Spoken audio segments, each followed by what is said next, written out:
Milton द्वारा लिखी गई एक बहुत ही प्रसिद्ध कविता ऑन हिज ब्लाइंडनेस पढ़ेंगे। Milton was a great poet. He was only second to Shakespeare.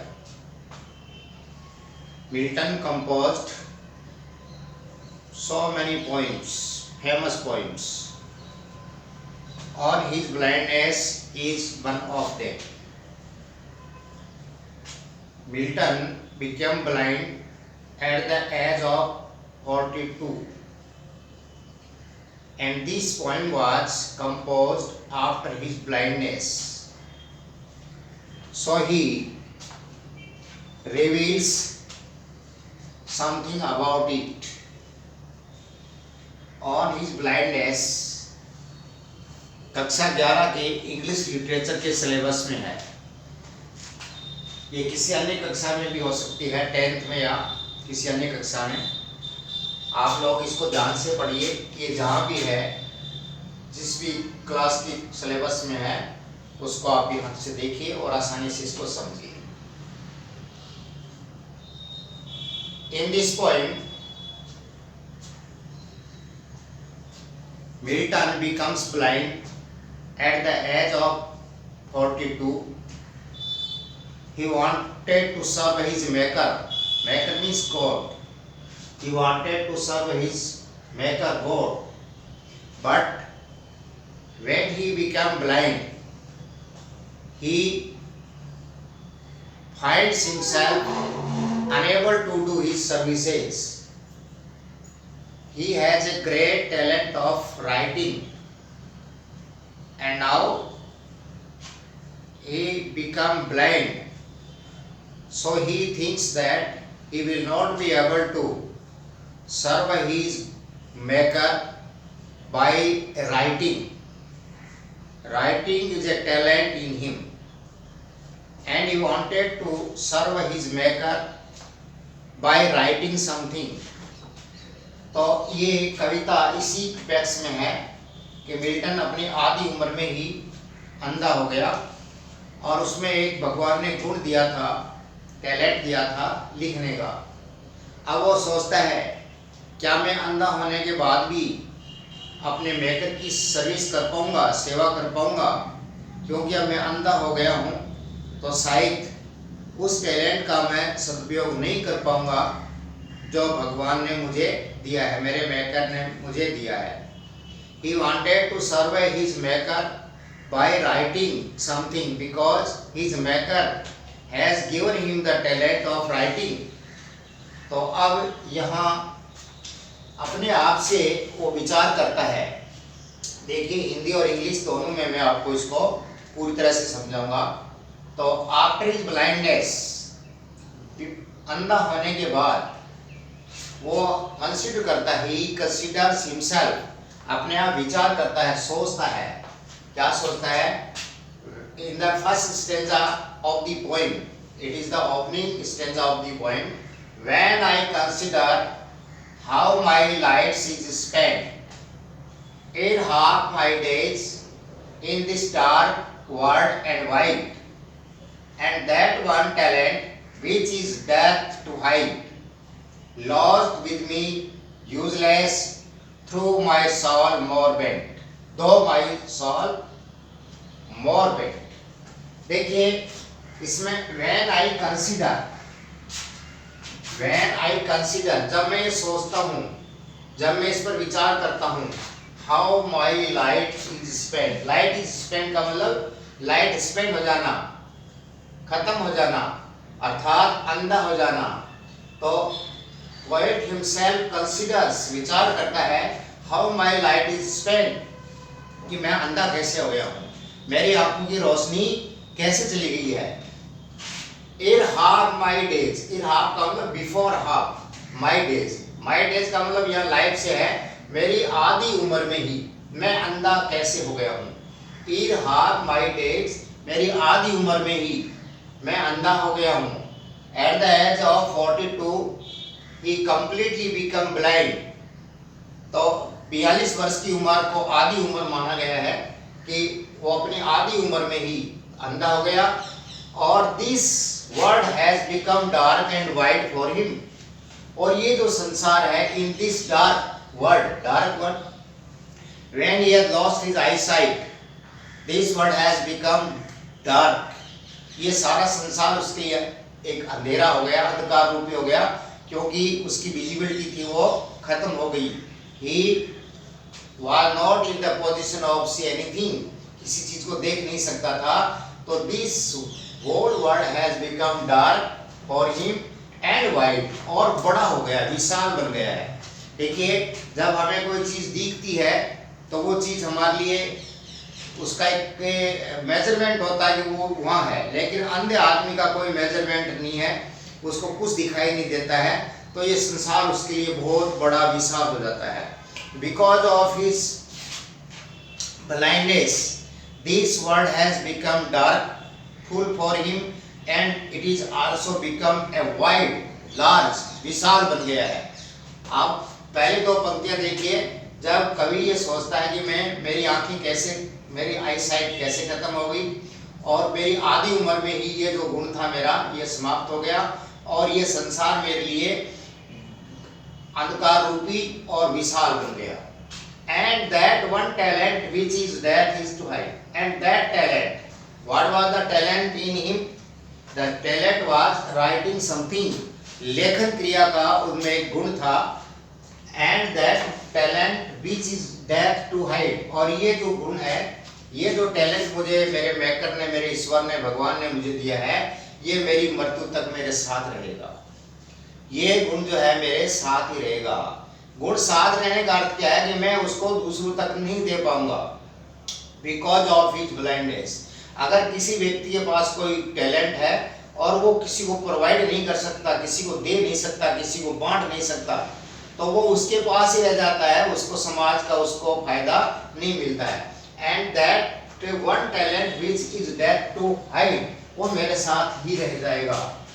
अर्थात वो ऐसी पोजीशन में हो गया है, because of his blindness he is unable to spread his talent, वो अपने टैलेंट को आगे नहीं बढ़ा सकता।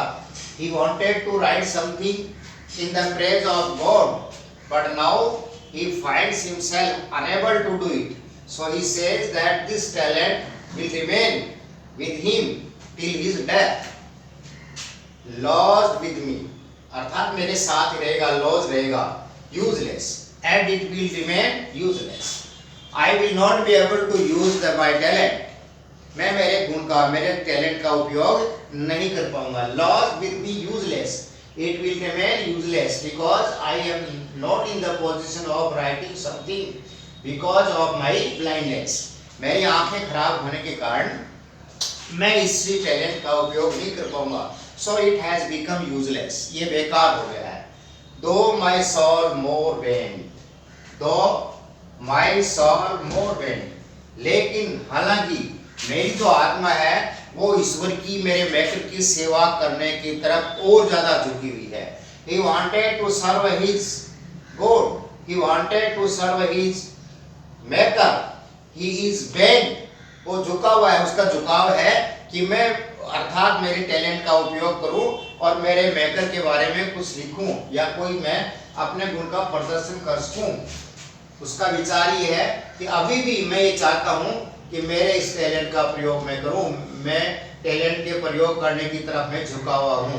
तो this is the first stanza of the poem. In this stanza the poet himself consider how he has become blind and in the age of 42 or this world has become dark and wider for him because he is unable to see anything, and that one talent which God has given him, that was writing, जो भगवान ने उसको जो गुण दिया है वो अब उसी के साथ रहेगा। and lost with me useless and it will remain useless, बेकार हो गया, उसका कोई उपयोग नहीं होगा। हालांकि वो उसके उपयोग की तरफ झुका हुआ है, वो चाहता है कि उस टैलेंट का उपयोग करे। He wanted to use his talent, but he finds himself unable to do because of his blindness. तो ये अंधा होने के कारण इस पहले स्टेज में उसने अपनी ये बात कही। In the second stanza, to serve therewith my maker and present. To serve therewith my maker. What do you mean by maker? मेरे बनाने वाला. My maker means God. अर्थात to serve therewith my maker and present. Though I wanted to serve my maker, I wanted to serve my God. मैं मेरे ईश्वर की सेवा करना चाहता हूँ. To serve therewith my maker and present. और मैं इस गुण को प्रेजेंट करना चाहता हूँ. My true account lest the returning child, and I wanted to prove my account. I wanted to serve my account. मैं मेरा जो अकाउंट है, मेरे जीवन का जो कार्य, for which the God has given me a talent, जो ईश्वर ने मुझे टैलेंट दिया था, अब उसका अकाउंट मैं ईश्वर के सामने पेश करना चाहूंगा. My true account lest he returning child. अब इस पे एक छोटी सी कहानी है कि जैसे ही चाइल्ड का होता है धमकाना, डराना, धमकाना. रिटर्निंग चाइल्ड, जब मैं वापस लौटकर ईश्वर के पास जाऊंगा तो क्योंकि मैं मेरे जो ट्रू अकाउंट है उसके बारे में क्या बताऊंगा. I am unable to give him my true account. मैं मेरा ट्रू अकाउंट उसको नहीं दे पाऊंगा या ठीक से नहीं दे पाऊंगा. लेस्ट ही रिटर्निंग चाइल्ड, और तब मैं वापस जाऊंगा ईश्वर के सामने और मैं अपने जीवन का अकाउंट बताऊंगा तो शायद मुझे डांट पड़ेगी. अर्थात इसका अर्थ यह है कि God has sent me on this world, in this world for doing something, और वो मैं नहीं कर पाऊंगा because of my blindness. So I will be chided, I will be rebuked by the God. जब मैं वापस लौटूंगा तो क्या मुझ पर इसके लिए डांट पड़ेगी. ऐसा है कि एक छोटी सी कहानी है इस कविता में कि कोई व्यापारी होता है, उसके 3 नौकर होते हैं. अब वो व्यापारी कहीं बाहर जाता है तो सबसे पहले 1, 2, 3 नंबर के जो 3 नौकर उन तीनों को बुलाता है और सबसे पहले वो 1 नंबर के नौकर को कुछ धन देता है और वो कहता है भाई ये रखो आप और इसका उपयोग करो, मैं 2 साल के लिए 1 साल के लिए कहीं बाहर जा रहा हूँ, और उसको काफ़ी धन देता है. और फिर दूसरे नौकर को बुलाता है, उसको भी कुछ धन देता है और वो यही कहता है कि भाई इसका उपयोग करो, मैं 1 साल के लिए कहीं बाहर जा रहा हूँ. और इसी तरह से तीसरे नौकर को भी वो बुलाकर और उसको भी वो धन देता है और वो इस तरह से 1 साल के टूर में बाहर चला जाता है. जब वो वापस लौटता है तब तक पहले नंबर के नौकर ने थोड़ा रिस्क लेकर और उस धन का उपयोग किया और उससे बहुत सारा धन उसने कमा लिया. दूसरे नौकर ने भी ऐसा ही किया, उसने भी रिस्क लिया और उस धन का आज के टाइम में हम इन्वेस्टमेंट कह सकते हैं, उसका इन्वेस्टमेंट किया और उस धन को और बढ़ा लिया. लेकिन तीसरे नंबर का नौकर था, वो थोड़ा घबरा गया कि भाई मैं इस धन का उपयोग कर दूं कहीं और ये ख़त्म हो जाए और फिर मैं वापस आऊँगा, वो मेरा मालिक वापस आएगा तो शायद मुझे डांटेगा. इसलिए उसने उस धन को ज़मीन में गाड़ दिया और उसको ज़्यादा नहीं बढ़ाया. वो बढ़ेगा कैसे, ज़मीन में गिर गया. 1 साल में जब वापस लौटा व्यापारी तब तीनों को बुलाया अकाउंट पेश करने के लिए. पहले नंबर का जो नौकर था उसको बुलाया और उसने कहा भाई मैंने तुम्हें इतना धन दिया था, बोलो क्या अकाउंट है उसका. तो उसने कहा साहब आपने मुझे इतना दिया था और मैंने इतना कर दिया, उसको बढ़ा दिया, उसको धन्यवाद दिया. फिर दूसरे नंबर के नौकर को बुलाया और उससे भी यही पूछा भाई बताओ तुम्हारे अकाउंट तो क्या किया तुमने उस धन का. उसने भी बताया साहब मैंने उसका इन्वेस्ट किया और ये इतना मैंने उसको बढ़ा लिया.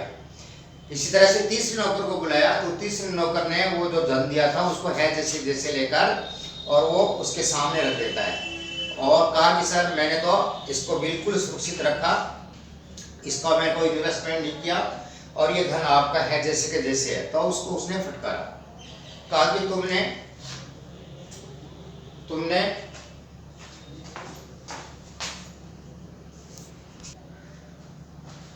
तो इस तरह से तीसरा जो सर्वेंट था उसने है जैसे के धन उसको वापस ला के दिया, उसने उसको बढ़ाया नहीं, उसका उपयोग नहीं किया. तो उसका अकाउंट तो क्या हुआ, अर्थात जो था वो ऐसे के वैसा. अर्थात उसको डांट पड़ी गई, उसको फटकार लगाई कि तुमने इसका विकास क्यों नहीं किया. तो in the same way Wilton कहते हैं कि मेरे को जो धन या जो भी मेरे को टैलेंट दिया है, अब मैं उसका उपयोग नहीं कर पाऊंगा और वैसे का वैसा मैं वहां पेश करूंगा, तो शायद मेरा मेकर मुझे चाइड करेगा, डांट लगाएगा। ऐसी बात वो कहता है।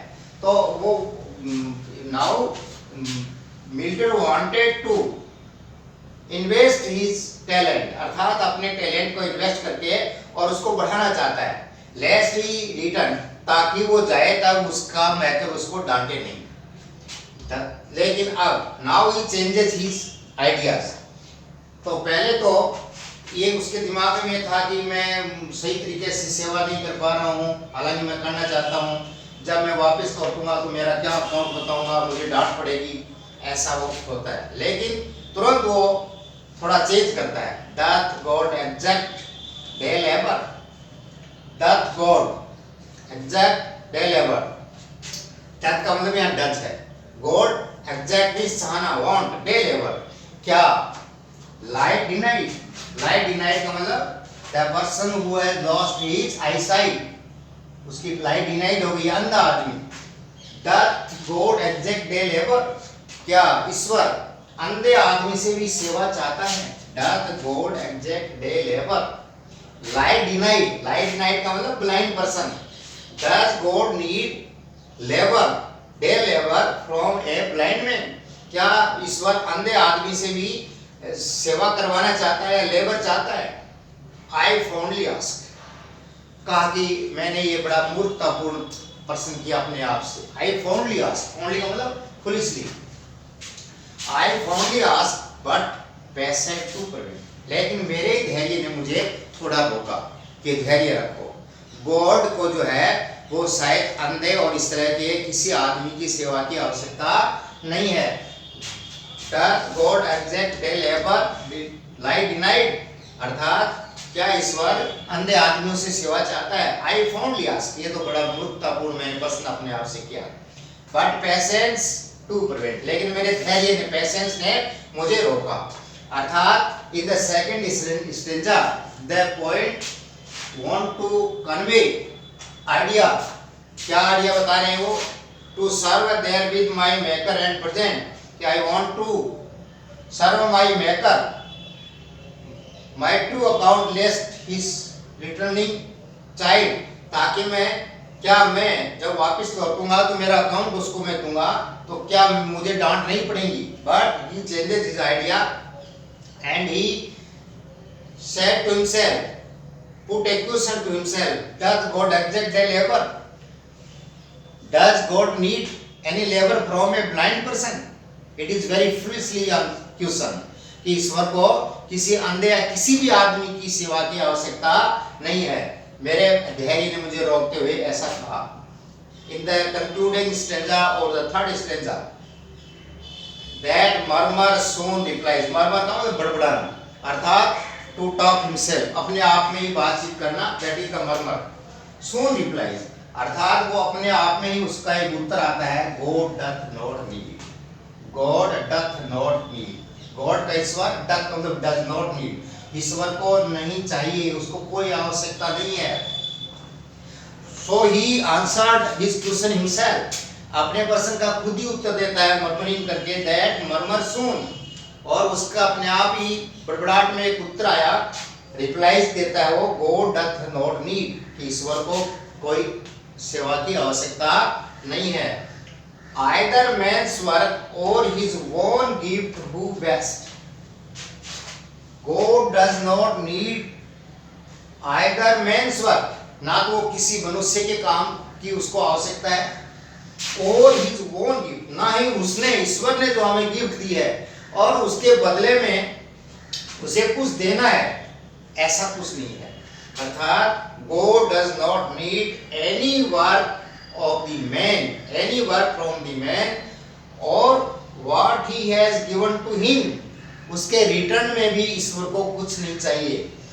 Who best, वो लोग बहुत अच्छे हैं। Who best, यहाँ तक हो गया कि ईश्वर ना तो किसी मनुष्य की सेवा चाहता है, चाहे वो मनुष्य की सेवा हो या फिर ईश्वर ने उनको खुद कुछ दिया है, उसके बदले में वो कुछ नहीं चाहता है। Who are the best, ये पर्सन है हु बेस्ट, वो लोग सबसे अच्छे ईश्वर के लिए।